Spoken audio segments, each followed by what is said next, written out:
Hello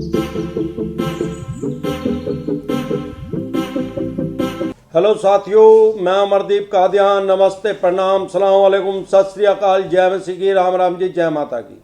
साथियों, आपका स्वागत है मेरे यूट्यूब चैनल डिसेंट एडवाइस में। साथियों, आज हम बात करेंगे Q&A के बारे में, क्वेश्चन एंड आंसर के बारे में। आज एक इतना इंटरेस्टिंग कमेंट मेरे पास आया है, इनका क्वेश्चन, ये इसका नाम है पूजी कैंड्रप। ये भाई साहब, मैंने जब से चैनल स्टार्ट कराया है मेरे पास इस टाइप का ना कमेंट आया, ना इस टाइप का क्वेश्चन आया। ये मैं आपको पढ़ के बताता हूँ और इनकी समस्या का समाधान भी करता हूँ। सर, मैं अपने अकाउंट को NPA में नहीं करा पा रहा हूँ। मुझे सेटलमेंट करना है, इसके लिए मैं बहुत कोशिश कर रहा हूँ लोन अमाउंट NPA करवाने की। मैं पिछले 2 मंथ से पेमेंट नहीं कर रहा हूँ, लेकिन इस बार किसी रिकवरी एजेंट ने मेरी 5500 की EMI पे कर दी। मेरे को मैसेज आया, मैंने पे नहीं की है। सारे लोग मेरा अकाउंट NPA में नहीं जाने दे रहे हैं, मैं क्या करूं? भाई साहब, आपका ये जो क्वेश्चन है ना, पढ़ के मुझे हंसी आ रही है। करोड़ों आदमी ऐसे हैं जिनका केस NPA में जाने वाला है। माननीय सुप्रीम कोर्ट से NPA पे रोक लगी हुई है और करोड़ों आदमी उठ के भगवान का नाम लेते हैं। जिस भी भगवान, परमात्मा, पिता, परमेश्वर, वाहे गुरु, जिसको भी वो मानते हैं, अल्लाह या जिसको भी, वो सुबह उठ के उसका नाम लेके कहते हैं कि भाई मेरा भगवान, मेरा केस NPA में नहीं जाना चाहिए। आप मुझे एक पहले ऐसे आदमी मिले हो जो खुद से ही अपने केस को NPA में डालना चाहते हैं। अब NPA में डाल के आप क्या चाहते हैं कि मैं सेटलमेंट कर लूं, क्योंकि NPA के बाद ये ज्यादातर सेटलमेंट करते हैं, NPA से पहले करते नहीं। अब आपने 2 महीने किस्ती नहीं दी। भाई साहब, 2 महीने में कभी किसी का केस NPA में नहीं जाता। कम से कम 3 महीने 93 दिन के बाद आपका केस NPA में जाएगा। और अभी माननीय सुप्रीम कोर्ट की तरफ से रोक है तो वो NPA में जाएगा ही जाएगा। नहीं, आप चाहे 25 किस्त रोक लो, जब तक माननीय सुप्रीम कोर्ट से फाइनल डिसीजन नहीं आता। अब सवाल यह आया कि रिकवरी एजेंट ने आपके 5500 रुपये भर दिए। अब आप सोच रहे यार उसने क्यों भरे, उसने तो मेरा NPA रोकने के लिए भर दिए। अरे भाई साहब, वो आपको कोई रिश्तेदार नहीं है। रिश्तेदार भी होता फिर भी नहीं वो रोका था। वो NPA पे रोकने के लिए उसने नहीं भरे भाई साहब। उसका तो इनका अपना एक इंसेंटिव होता है, भाई इतने पैसे अगर मार्केट से निकाल लाए तो इतना पैसा आपको मिलेगा। फॉर एग्जाम्पल, उसका 10 आदमियों का निकालना होगा, उसने मान लो 50 का, 100 का, मान लो उसने 1 लाख रुपए निकालने थे और उस 1 लाख रुपए पे उसको मिलने थे 15,000 रुपए। अब उससे निकले होंगे 95,000 रुपए, चाहे वो 50 आदमियों से निकाल के लाया, 1 महीने का उसका टारगेट था। अब 95,000 रुपए जब उसने निकाले, 1 लाख रुपए तो उसने निकाले नहीं, फंसे हुए कंपनी के। अब 95,000 रुपए उसका स्लैब नीचे हो जाएगा। अब उसको मिलेंगे सिर्फ 5% पैसे। अब 95,000 रुपए उसको मिलेंगे सिर्फ 5,000 से भी कम, 4900 रुपए। अगर वो 5,000 रुपए और किसी आदमी के भर देगा तो उसको मिलेंगे 15,000 रुपए। वो दूसरे स्लैब में चले गए इंसेंटिव के हिसाब से। तो इसलिए उसने क्या किया, आपके 5500 रुपए अपनी जेब से भर दिए और वहां जाके अपनी कंपनी में लिखवा दिया, भाई ये तो पूंजी कंट्रैक्ट के पैसे हैं, उसने मेरे को दे दिए और मैंने जमा कर दिए। अब जब वो जमा हो गए, वो 1 लाख रुपए प्लस हो गए होंगे, या 1 लाख हो गए होंगे, या 1,02,000 हो गए होंगे। अब उसको 15,000 रुपए मिल जाएंगे। अब 15,000 में 5500 का वो घाटा कर चुका है, तो उसको 9,500 रुपए बचेंगे। नहीं तो उसको कितने मिलने थे, 5%, उसको मिलने थे 4900 रुपए, अब उसको मिल गए 9500 रुपए। भाई साहब, वो पागल नहीं है, वो बहुत ज्यादा शाना है। और आपकी एक किस्त भरी गई, आपको तो खुश होना चाहिए कि आपकी किस्त भरी गई। आप इसको NPA में लेके जाना चाहते हैं, कुछ टाइम वेट करें। वैसे मैं आपको बताता हूं कि आपको कोशिश ये करनी चाहिए, इनका पैसा दे देना चाहिए। अगर आप इनके साथ सेटलमेंट करेंगे तो फ्यूचर में आपकी ये फाइनेंशियल डेथ कर देंगे।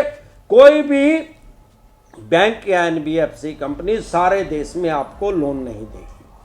लेकिन फिर भी अगर आपके पास पैसा ही नहीं है, आप सेटलमेंट ही करना चाहते हैं, तो 3 महीने के बाद NPA में जाने के बाद भी एकदम से सेटलमेंट में नहीं आते।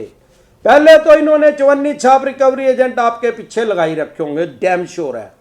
अभी ये और हिंसक तरीके से आपके पीछे लगेंगे। अगर आप डटे रहेंगे, इनसे नहीं डरेंगे, तो फिर ये सेटलमेंट के ऑप्शन पे आ जाते हैं। कोई भी बैंक और एनबीएफसी कंपनी हो, मैंने इनका 20% से लेके 80% में सेटलमेंट होते देखा है। किसी में भी 20 से, मान लो 1 लाख रुपए है तो 20,000 में भी हो सकता है, 40 में भी हो सकता है, 60 में भी हो सकता है, 80 में भी हो सकता है। वो डिपेंड करेगा आपकी नेगोशिएट करने की पावर कितनी है और बैंक या एनबीएफसी कंपनी को कितना लग रहा है कि उसका पैसा डूब गया है, अब उसका पैसा नहीं मिलेगा। इस तरीके से सेटलमेंट होती है। Param Kripal Singh, sir your video has given me strength. Sir my mobile number is dash and I want to contact you for my credit card loan outstanding taken from Standard Chartered Bank. Please give your contact number or contact me urgent regard.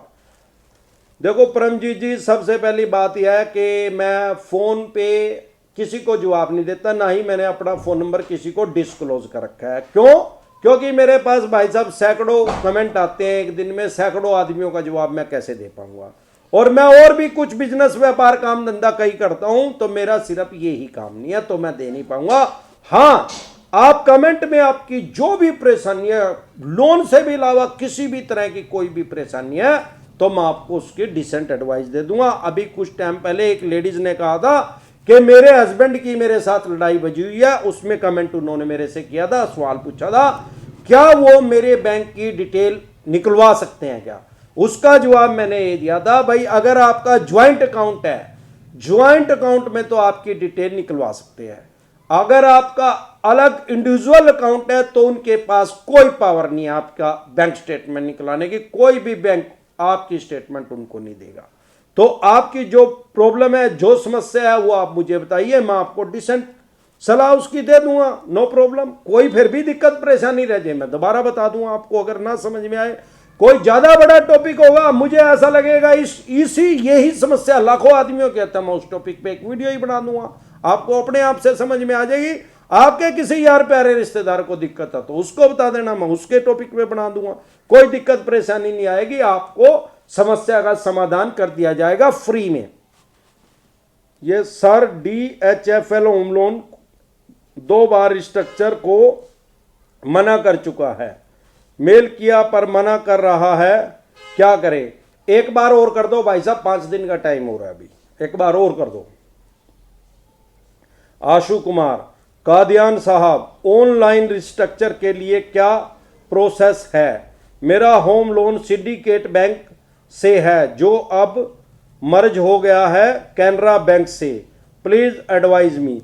इस बात से कोई फर्क नहीं पड़ता भाई साहब, आपका सिंडिकेट बैंक से था या कैनरा बैंक से है या ICICI से है या बजाज पे, किसी से भी बैंक या एनबीएफसी कंपनी से हो, आपको सिंपल एक एप्लीकेशन लिखनी है। उसमें आपको क्या लिखना है, अपना लोन नंबर, कितने का आपने लोन लिया था, किस डेट को लिया था, कितनी किस्तें आप दे चुके हैं, क्या आपका नाम है, आपके फादर का नाम क्या है, आपका एड्रेस क्या है, आपका पैन कार्ड नंबर क्या है, आपका आधार कार्ड नंबर क्या है, और कितने टाइम के लिए आप रिस्ट्रक्चर लेना चाहते हैं, कितना टर्नओवर आप बढ़ाना चाहते हैं, कितनी किस्त आज आपकी चली हुई है, कितनी किस्त आप फ्यूचर में इजीली दे पाएंगे, आप मोराटोरियम लेना चाहते हैं, आपका बिजनेस व्यापार काम धंधा बंद हो गया है या आपकी जॉब चली गई है, तो आप कितने टाइम के लिए लेना चाहते हैं, वो सारी डिटेल फिल करके आप उस कंपनी को बाय पोस्ट भेज दें। क्योंकि मेरे देखने में ये आया कि जब आप सीधा लेके जाते हैं तो बहुत से बैंक और एनबीएफसी कंपनी वाले जबानी जमा खर्च बोल देते हैं कि भाई साहब आपका रिस्ट्रक्चर होगा नहीं, वो उसको लेते ही नहीं। अगर आप बाय पोस्ट भेजेंगे तो उनको रिटर्न में आपको जवाब देना पड़ेगा। अगर रिस्ट्रक्चर नहीं दे रहे हैं तो उसको कारण बताना पड़ेगा, या आप उसके लिए ऑनलाइन अप्लाई कर सकते हैं। तो आज के लिए बस इतना ही, कल फिर मिलते हैं एक नए टॉपिक के साथ। नमस्कार।